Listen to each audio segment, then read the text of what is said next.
में एक कांड प्रतिवेदित हुआ है 282-25। इसमें मामला है कि कल रात्रि को 2 बजे के आसपास पुलिस को सूचना मिली कि एक रेशमा खातून नाम की महिला है, उसके द्वारा अपने 2 सहयोगियों के साथ मिलकर अपने पति की हत्या कर दी गई है। पुलिस तुरंत वहां पहुंची। डायल 112 की टीम और जो पेट्रोलिंग टीम थी उसके पहुंचने के तुरंत बाद ही उन्होंने देखा कि 2 लोग उस घर से कूदकर भागने की कोशिश कर रहे हैं, जिनके द्वारा उन दोनों को पकड़ा गया, जो परिवार के लोग थे उनके सहयोग से। उसके पकड़े जाने पर पूरा मामला निकलकर सामने आया कि इस पूरे घटना में मोहम्मद अशरफ की हत्या की गई। मोहम्मद अशरफ की हत्या उसकी पत्नी रेशमा खातून ने अपने सहयोगी मोहम्मद इफ्तिखार हसन और मोहम्मद जमशेद के साथ मिलकर एक बहुत ही क्रूर तरीके से एक साजिश के तहत ये हत्या की गई। इसमें पूरा मामला यह है कि जो रेशमा खातून है उसका प्रेम प्रसंग पिछले 8-9 साल से मोहम्मद इफ्तिखार हसन, जो नीलकोठी का रहने वाला था, उसके साथ चल रहा था। इस प्रेम प्रसंग की वजह से जो विवाद हुआ, उसकी वजह से इफ्तिखार हसन की वो अपने परिवार के साथ यहाँ से कोलकाता शिफ्ट हो गया और वहाँ पर काम कर रहा था, लेकिन फिर भी वह लगातार रेशमा खातून के संपर्क में था।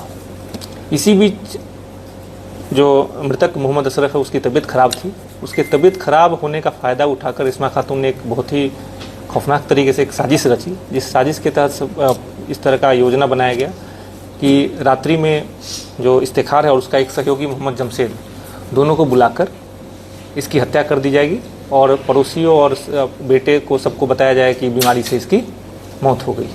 इसी साजिश के तहत बीती रात्रि रेशमा खातून ने अपने पड़ोसियों को सबको बताया कि इनके पति की तबीयत खराब है, आप लोग ज़्यादा शोर नहीं करें, जल्दी सो जाएं।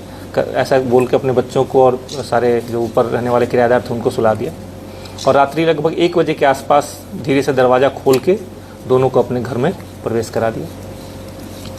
उसके बाद जो रेशमा खातून का कमरा है, उसके और उसके बच्चे जो जिस कमरे में सोते हैं उसके बीच एक ग्रिल है। दोनों अपने सहयोगियों को अपने कमरे में घुसाकर उस ग्रिल को बंद कर दिया ताकि बच्चे अंदर नहीं आ पाए।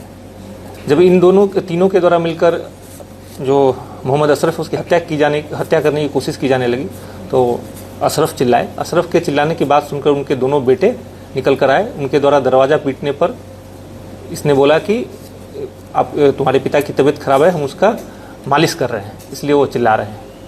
फिर भी बेटों को शक हुआ। उनके द्वारा ज़ोर ज़ोर से चिल्लाकर अपने जो नीचे पड़ोसी थे उनको बुला लिया गया और उनके द्वारा आधा घंटा तक दरवाज़ा पीटने पर वो दरवाज़ा खुला। दरवाज़ा खुलने पर उन दोनों लोगों ने देखा कि जो मोहम्मद अशरफ है वो मर चुके थे और जो दोनों हत्यारे थे वो भागकर बालकनी में छुपे हुए थे। जब परिजनों ने उन दोनों को पकड़ लिया तो भागने की कोशिश में छत से जो उसमें से एक अपराधी था वो कूद गया और कूद के वो भाग नहीं पाया। भागने के क्रम में पुलिस द्वारा उसको पकड़ लिया गया।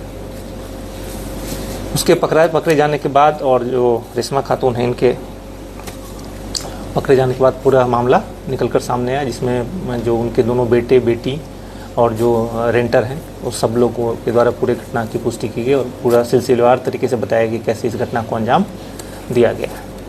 तो इस प्रकार इस हत्याकांड में पुलिस के द्वारा त्वरित कार्रवाई करते हुए और परिजनों द्वारा भी समय रहते पुलिस को सूचना दी गई, जिसकी वजह से अपराधी भागने में नाकामयाब रहे।